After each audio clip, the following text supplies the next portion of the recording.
여러분 안녕하세요. 조화방의 아띠입니다. 오랜만에 새로운 영상에서 인사를 드리네요. 오늘은 전에 제 영상에 올려주신 질문을 주제로 영상을 만들려고 하는데요. 김단님께서 올려주신 질문입니다. 식물도 음지식물, 양지식물이 있다던데 어떤 기준인지 또 어떤 식물이 있는지 검색해봐도 잘 안 나온다고 알려달라고 하셨습니다.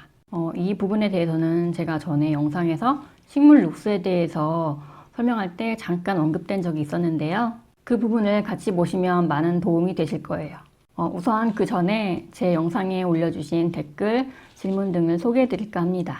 이 부분을 건너뛰고 싶으신 분들은 요 밑에 나와 있는 시간으로 가주시면 됩니다. 먼저 길수님께서 수국에 대한 댓글을 주신 게 있네요. 우리 집 수국은 꽃이 피지 않아요. 길수님 아이디를 보면 진안 고원에 사시는 것 같아요. 제가 진안 쪽이 날씨가 어떤지는 잘 모르겠는데 제 생각에는 조금 추운 곳이 아닐까 하는데요. 남부지방은 겨울에 노지에서 수국을 키울 때 별 관리를 안 해도 여름에 꽃이 필 수 있지만요.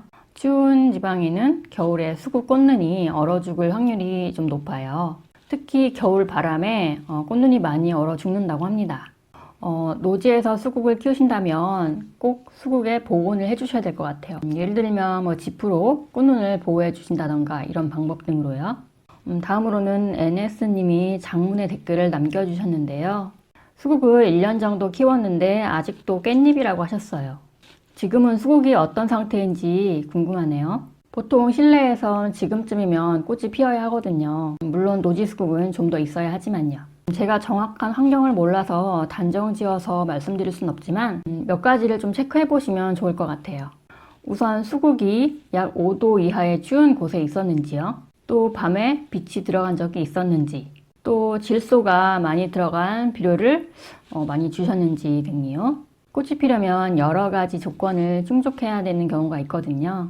특히 겨울에 동멸을 하는 꽃들일 경우에는 그런 조건들을 좀 지켜주셔야 좋습니다. 저번에도 잠깐 말씀드렸지만 수국은 약 5도 정도의 추운 곳에 노출되어야 하고요. 또 질소가 많이 든 비료보다는 인이 많이 포함된 비료를 주시는 게 좋습니다.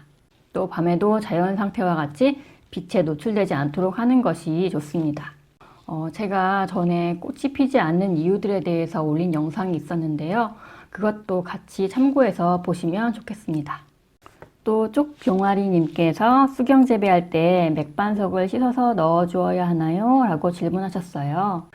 네, 맥반석뿐만이 아니라 일반 화분 분갈이 하실 때에도 씻어 나오지 않는 마사토나 또는 펄라이트 등도 가루등이 묻어 있을 수 있기 때문에 물에 씻어서 사용하시는 게 좋습니다. 양파망 같은 데 넣어서 물에 한번 이렇게 씻어서 사용해 주세요. 왜냐하면 가루나 분진 같은 것들이 이제 뭉쳐져서 나중에 이제 떡진다고 하죠. 그렇게 돼서 물 빠짐이 안 좋게 될 수도 있거든요. 그리고 이순자님께서 어느 쪽이 꽃이에요? 이런 댓글을 주셨네요. 이거 저한테 하는 말씀이시죠? 이런 댓글 너무 바람직합니다. 최고의 댓글이네요. 하트 뿅뿅 날려드릴게요. 자, 이제 본격적으로 오늘의 주제 양지식물, 음지식물에 대해서 한번 알아보도록 하겠습니다. 보통 식물을 키우실 때의 기준은 빛의 세기에 따라서 달라지게 되는데요. 왜냐하면 많은 빛을 필요로 하는 식물도 있고 또 적은 빛으로도 살아나갈 수 있는 식물이 있기 때문에 그렇습니다. 하지만 중요한 건 빛을 싫어하는 식물은 없다는 겁니다. 보통 우리가 나누는 기준은 양지식물, 음지식물 그렇게 나누고요. 좀 더 세부적으로 양지식물, 반양지식물, 반음지식물, 음지식물 이렇게도 나눌 수 있습니다. 양지식물은 하루에 직사광선이 5시간 이상 비추는 곳으로 일반적인 빛의 세기는 10,000룩스 정도 생각하시면 됩니다. 이 빛의 세기는 보통 유리 온실이나 비닐하우스 정도의 세기고요. 야외로 나가면 약 10만 룩스에서 5만 룩스 정도 나옵니다. 어마어마하죠. 보통 사막에 사는 식물, 그러니까 다육식물 또는 알뿌리 식물, 수선화나 튤립, 또 침엽수나 허브, 그리고 야생화, 꽃이 화려한 식물 등이 이에 해당되고요. 또 뭐 율마, 커피나무, 올리브 등 뭐 이런 나무들도 해당됩니다. 집으로 보면은 제일 창문가라고 보시면 되는데요. 사실 아무리 창문가라도 빛이 좀 부족하다고 보시면 돼요. 보통 10,000룩스 이상은 돼야지 양지식물을 잘 키울 수 있는 환경이 됩니다. 참 빛 재는 방법은 저번에도 알려드렸었죠? 휴대폰에 광도 앱을 설치하시면 됩니다. 다음으로 반양지식물은 하루에 직사광선을 2~3시간 정도 받을 수 있는 곳이라고 보시면 돼요. 저는 뭐 반음지 식물과 같이 묶어서 분류해도 된다고 생각을 하는데요. 보통 고무나무류나 잎이 화려한 식물, 마란타 같은 식물이죠. 그런 거나 아니면 아젤리아 같은 철쭉류, 또 아이비, 안수리움, 보스턴 고사리, 알로카시아, 디펜바키아나 드라세나, 스투키 등도 있습니다. 아마 대부분의 관엽식물이 요 반양지 정도의 빛을 좋아할 거예요. 그 다음에 반음지 식물은 약 1,000룩스 정도의 빛이라고 보시면 되는데요. 조금 더 적은 빛에 어느 정도 견디는 식물들이 있습니다. 그리고 아까 반양지 식물 등도 여기에 어느 정도 적응해서 살 수 있는 그런 정도입니다. 홍콩야자나 뭐 스캔답서스, 뭐 개운죽, 스파티필름 대부분의 관엽식물들이 여기에 해당됩니다. 그 다음으로 음지식물은 저강도에서도 적응하는 식물인데요. 보통 그림자 가지는 밝은 곳을 말합니다. 빛의 색이 룩스로 보면 약 500룩스에서 한 750룩스 정도라고 보시면 되는데요. 근데 음지식물이라고 해서 빛을 싫어한다는 뜻은 아닙니다. 그러니까 음지에서 죽지 않고 그럭저럭 그냥 살아간다, 견딜 수 있다 정도로 해석하시면 될 것 같아요.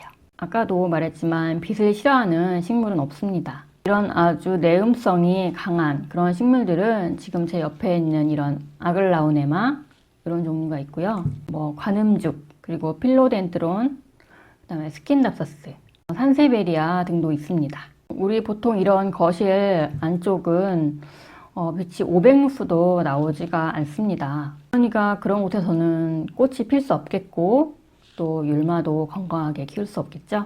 식물을 들이시기 전에 우리 집의 최대 밝은 곳이 어디인지 그 밝은 곳의 세기를 한번 재보시고 식물을 들이시면 좀 더 건강하게 실패 없이 식물을 키우실 수 있을 것 같습니다. 아까 말씀드린 조도 어플로 우리 집의 빛의 세기를 한번 재보시면 우리 집에는 대충 어떤 식물을 키워야 할지 감이 오실 거예요. 참고적으로 창에서 1m씩 물러날수록 빛의 세기는 500에서 1000룩스씩 줄어든다고 합니다. 그리고 창이 있냐, 방충망이 있냐, 없냐에 따라서도 또 줄어들기도 하고요. 뭐 어쨌든 밝은 방은 그늘진 정원보다 더 어둡습니다. 오늘 영상은 여기까지였고요. 도움이 되셨으면 좋겠습니다. 그럼 다음 영상에서 또 만나요. 안녕.